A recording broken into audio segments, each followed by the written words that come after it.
to support the candidates of Maha Vikas Aghadi on 269 constituencies.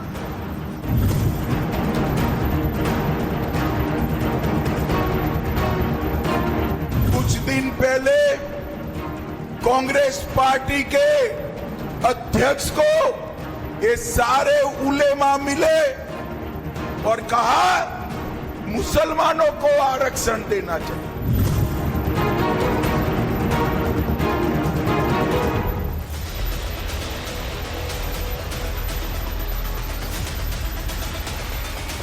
अब तो खुल्लम खुल्ला हो गया। जी हाँ, महाराष्ट्र में वोटिंग का काउंटडाउन शुरू हो चुका है। महज 5 दिन बचे हैं, लेकिन अभी भी हर दिन कुछ नया हो रहा है।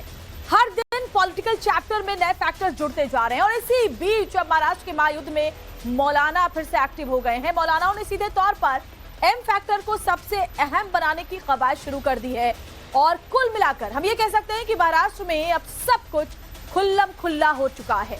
बड़ी खबर आपको इसी से जुड़ी हुई बताते हैं। महाराष्ट्र चुनाव में मौलाना का खुल्लम खुल्ला ऐलान। मौलाना सज्जाद नोमानी का एमवीए को समर्थन। 269 सीटों पर एमवीए उम्मीदवारों को समर्थन देंगे। नोमानी ने ये साफ कर दिया है। गुलामबंद अब कैसे ये वोटर्स हो रहे हैं जरा देखिए। और all India Muslim Personal Law board ने ऐलान किया कि वो महाविकास अघाड़ी का समर्थन करेंगे। एमवीए को जिताने के लिए पूरी ताकत लगा देंगे। बता दें, महाराष्ट्र में चुनाव प्रचार के बीच ऑल इंडिया उलेमा बोर्ड की एक चिट्ठी भी वायरल हो रही है, जिसमें महाविकास अघाड़ी से चुनाव में समर्थन के बदले मुसलमानों के लिए नौकरी और शिक्षा में आरक्षण समेत कई मांगे रखी गई हैं। और बात सिर्फ चिट्ठी पर खत्म नहीं हुई, अब तो मौलाना भी खुलकर सामने आ चुके हैं और महाविकास अघाड़ी के लिए लामबंद हो रहे हैं।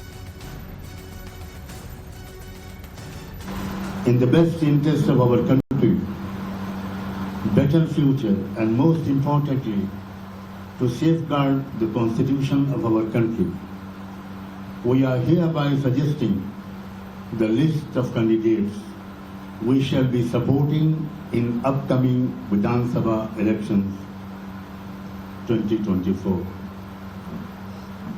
After extensive research, ground survey, and in-depth analysis, we have decided to support the candidates of Maha Vikas Aghadi on 269 constituencies. तो एक तरफ नोमानी का बयान सामने आया तो दूसरी तरफ महाराष्ट्र में मुस्लिम वोट बैंक की राजनीति करने वालों पर अमित शाह ने कड़ा प्रहार किया है। महाराष्ट्र चुनाव में विपक्ष पर जमकर बरसे अमित शाह। कांग्रेस मुसलमानों को आरक्षण देना चाहती है, ये बात कही। एससी एसटी ओबीसी आरक्षण हटाना चाहता है विपक्ष। 23 तारीख को अघाड़ी का सुपड़ा साफ होगा। गृह मंत्री अमित शाह ने चुनावी रैली में ये बड़ा हमला किया है महाविकास अघाड़ी पर।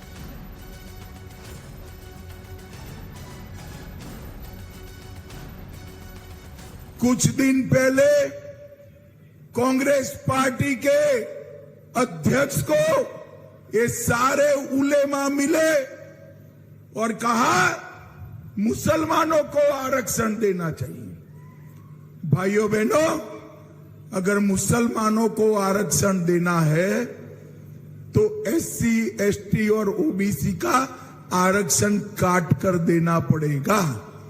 मुझे बताओ दूरे वालों, आप लोग सहमत हो क्या मुस्लिम आरक्षण के लिए? अरे जोर से बोलो, सहमत हो क्या?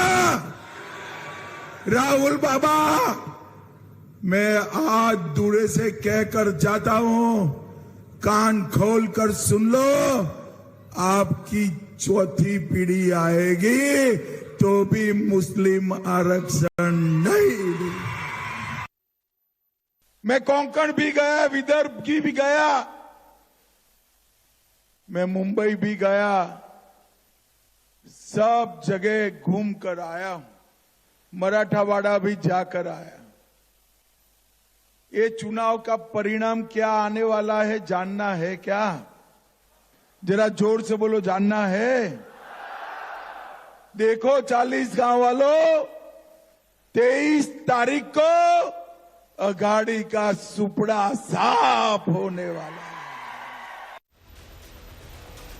अब आपको महाराष्ट्र का इन फैक्टर समझा देते हैं और जानते हैं कि आखिर मौलाना ऐन वक्त पर इस तरह के समर्थन का ऐलान क्यों कर रहे हैं।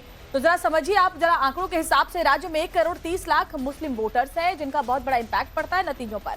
मुस्लिम वोटर्स की संख्या 11% से ज्यादा है। चुनाव में मुस्लिम वोटर्स की इसी वजह से बहुत ही अहम भूमिका होती है। राजधानी मुंबई में विधानसभा की 36 सीटें हैं। मुंबई की जनसंख्या में 25% मुस्लिम आबादी। आप सोचिए जरा, वोटिंग परसेंटेज जो होता है उसके हिसाब से अगर 25% मुस्लिम आबादी हो तो इसका कितना असर नतीजों पर पड़ेगा। और एक बड़ी खबर आपको और बताते हैं, इससे जुड़ी हुई। महाराष्ट्र एसपी अध्यक्ष अबू आजमी ने बयान दिया, नोमानी के समर्थन से बहुत बड़ा असर होगा। नोमानी की बात पर लोग भरोसा करते हैं, अबू आजमी ये दावा कर रहे हैं। तो नोमानी के समर्थन से बहुत असर होगा। अबू आजमी सपा नेता ये कह रहे हैं क्योंकि अब एक तरफ जब वोटर एकजुट हो जाएगा, तमाम जो मुस्लिम वोटर्स एक साथ हो जाएंगे, तो इसका बड़ा असर चुनाव पर पड़ेगा। और नोमानी की बात मुस्लिम समुदाय के लोग मानते हैं, इसलिए इसका असर बड़ा होने जा रहा है।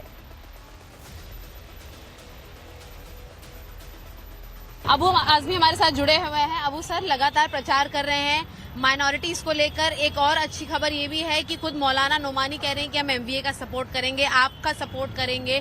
ऑल इंडिया उलेमा कहता है कि हम महाविकास आघाड़ी का सपोर्ट करेंगे। कैसे देखते हैं इसे? नहीं, बहुत अच्छी बात है ना। मैं बहुत धन्यवाद करना चाहता हूँ कि जो लोग इस देश में सेकुलरिज्म को लाना चाहते हैं, जो लोग इस देश में गांधी जी की कातिल की मूर्ति बनाकर उसकी पूजा करना चाहते हैं और इस देश के संविधान को खत्म करना चाहते हैं, उनके खिलाफ बहुत सारे लोग खड़े हो रहे हैं। जब तो इसीलिए तो अब की बार 4 सपार वाले 240 पे आ गए और यहाँ भी यही होगा।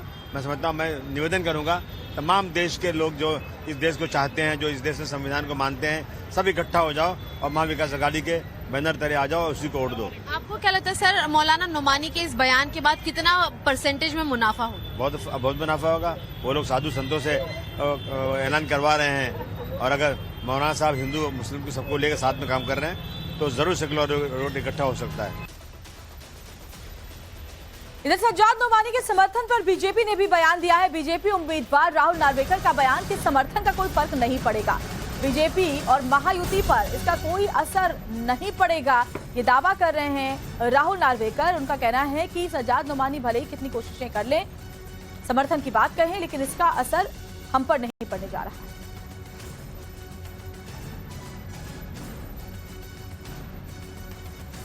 Sajjad Nomani All India Muslim Personal Law Board के जो मेंबर हैं और काफी बड़े मौलाना माने जाते हैं देश के, उन्होंने 280 के करीब जो है कैंडिडेट्स, जिसमें से सीधे 270 करीबन महाविकास आघाड़ी के, यहाँ बाकी दूसरी पार्टियों के कैंडिडेट्स को सपोर्ट करने का ऐलान किया है। किस तरीके से देखते हैं? क्या देखना है, वैसे सपोर्ट से कुछ रिजल्ट में फर्क नहीं पड़ने वाला है। लोग यहाँ पे डेवलपमेंट को देख के वोट करेंगे, ये लोग यहाँ पे प्रोग्रेस को देख के वोट करेंगे। लोग यहाँ पे अच्छी स्कूल, अच्छी सड़कें, अच्छे रोड्स, अच्छी इनकम, अच्छी विकास काम, अच्छा सोशल सिक्योरिटी, इन मुद्दों को देख के मतदान करेंगे। और इसीलिए मुझे पूरी उम्मीद है और पूरा विश्वास है आने वाले समय में इन सब को देखने के बाद लोग पूरी तरीके से महाविकास हमारे युति महायुति के साथ रहेंगे। और चलिए अब आपको उन मुस्लिम बहुल सीटों के बारे में बताते हैं जो चुनाव में डिसाइडर की भूमिका निभा सकती हैं। तो कौन कौन सी वो सीटें हैं इस पर से समझिए। तो ग्राफिक्स के जरिए मैं आपको समझाना चाहूं तो कैसे मुस्लिम आबादी का फर्क पड़ता है। तो मालेगांव सेंट्रल में 75% मुस्लिम, मानखुर्द शिवाजी नगर में 50% है, तो भिवंडी पूर्व में भी 50% आबादी है। अब आप इससे समझ सकते हैं कि कितना असर पड़ेगा। वहीं मुंबा देवी बहुत महत्वपूर्ण सीट 50%, भिवंडी पश्चिम में भी 50% और अमरावती में 47% आबादी है, तो इसका असर पड़ेगा। मुमरा कलवा की बात करें 44%, अकोला पश्चिम में 42% और भाईखला में भी 42% परसेंटेज है। और इसका सीधा सीधा असर अगर वो एकजुट होकर लामबंद होकर के जैसा कि नोमानी जी की अपील है उस हिसाब से करते हैं तो इसका कैसा असर पड़ेगा वो देखना होगा। अतुल सिंह हमारे साथ, हमारे संवाददाता मुंबई से जुड़े हुए। अतुल, महाविकास आघाड़ी का दावा है कि बहुत असर पड़ने जा रहा है नोमानी की अपील का, वहीं महायुति का कहना है कि इस बार महाराष्ट्र की जनता सिर्फ और सिर्फ विकास देखेगी, इसलिए ऐसी अपीलों का कोई असर नहीं पड़ेगा। लेकिन ग्राउंड जीरो पर क्या है? दावे तो जाहिर तौर पर सियासतदान करेंगे, ग्राउंड जीरो पर क्या हकीकत नजर आ रही है इसकी?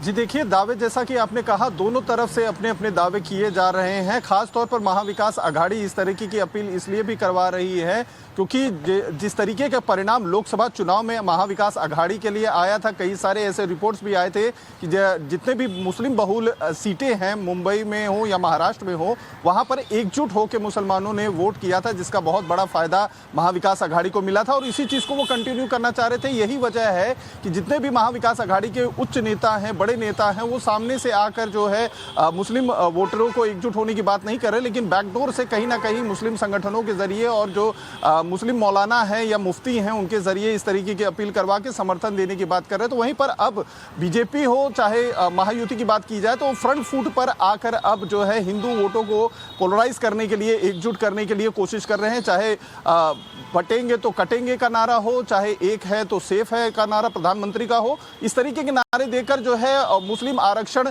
किसी भी कीमत पर लागू नहीं होगा महाराष्ट्र में। अमित शाह खुद इस चीज को बार बार कह रहे हैं, हर जो है जितने भी सभाएं हो रही हैं उस पर दे रहे हैं। जहां तक ग्राउंड रिपोर्ट की बात है, ग्राउंड रिपोर्ट में भी मुसलमानों से अगर हमने बात की है तो उनका भी ये कहना है कि अगर प्रैक्टिकली देखा जाए संविधान के हिसाब से तो 10% आरक्षण की जो बात की जा रही है वो संभव नहीं है। आरएसएस पर जो बैन की मांग की जा रही है वो भी संभव नहीं है। हालांकि वो ये भी जानते हैं कि जिस तरीके से तुष्टीकरण की राजनीति की जा रही है, सब वोट बैंक के लिए किया जा रहा है। लेकिन लास्ट मोमेंट में आपको बता दें कि मुंबई की अगर हम अकेले बात करें तो 36 विधानसभा सीटें हैं यहाँ पर और इसमें से 12 ऐसी सीटें हैं जहां पर डिसाइडिंग फैक्टर जो है माना जाता है मुस्लिम वोटरों को। तो ऐसे में आखिरी दिन 23 तारीख को जिस दिन वोट पड़ेगा, वो 20 तारीख को जिस दिन वोट पड़ेगा वो कौन सा बटन दबाते हैं, किसके लिए बटन दबाते हैं, ये देखना बेहद दिलचस्प होगा, क्योंकि कई जगहों पर ऐसे हमने जो है लड़ाई होती जा रही है।